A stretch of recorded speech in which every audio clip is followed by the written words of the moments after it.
बई सखवा के खरीदू परिया हो। पापा के मुहवा सुखाय तबो नाही मोरे पापा रुकेल डगरिया हो। बरवा खोजन चली जाय बरवा खोजन चली जाय। बरवा खोजी के पापा घर के लवटल हो। मामी पूछेली अगराय कवन कवन नगर गईली हे प्रभुजी। कैसन नगर के लोग कवन कवन नगर गईली हे प्रभुजी। कैसन नगर के लोग पूरब गईली पश्चिम गईली हो। खोजी अइली उत्तर दक्षिण सगरी नगरिया के लोगवा समान बाट। सब लोग मांगेल दहेज सगरी नगरिया के लोगवा समान बाट। सब लोग मांगेल दहेज। एतनी बचन जब सुनली बेटी कयामा मनवे में भइली उदास। कैसे के बेटी बियाह बोए प्रभुजी। कहाँ पैबो एतना दहेज। कैसे के बेटी बियाह बोए प्रभुजी। कहाँ पैबो एतना दहेज। इतना सुनत पापा मम्मी समझावेल। काहे धाना हो खेलू दास। घरवा दुआर बेचब गहना तुहार बेचब।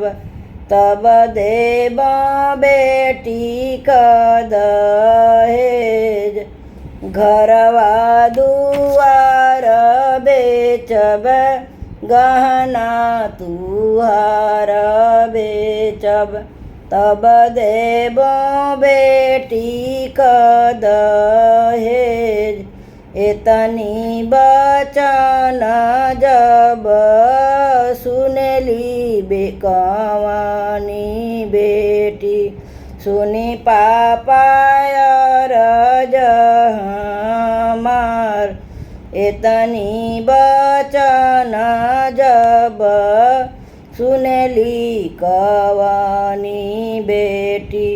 सुन मामी अरज हमार।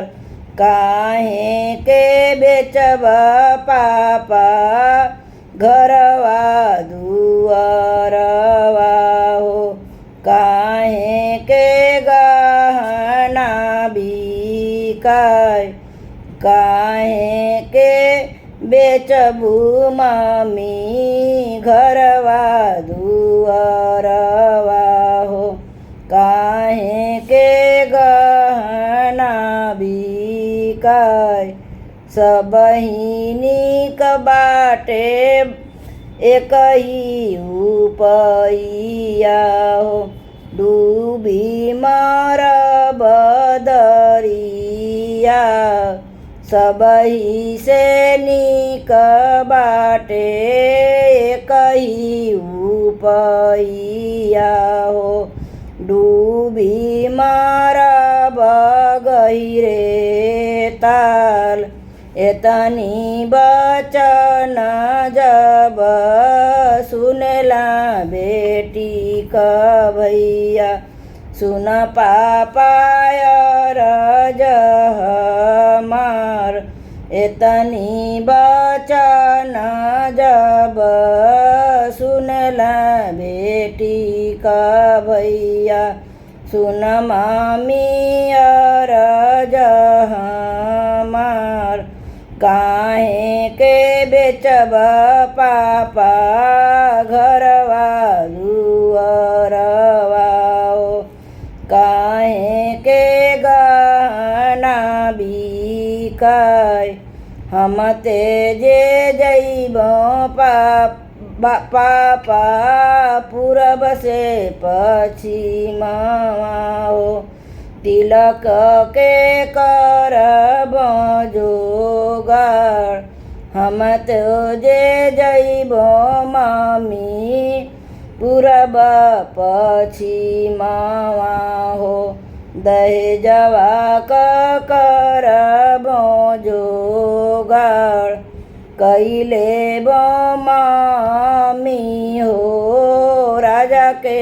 नौकरिया हो ले अइब पैसा कमाय कैले पापा हो राजा का नौकरिया हो ले अइब पैसा कमाय इतना कमैब सब दहेज देई देब हो बहिना के राखब ना कुंवर जितना कमैब सब दहेज देई देब हो बहिना के राखब ना कुंवर बहिना के आँखिया में आंसू नाही देखबो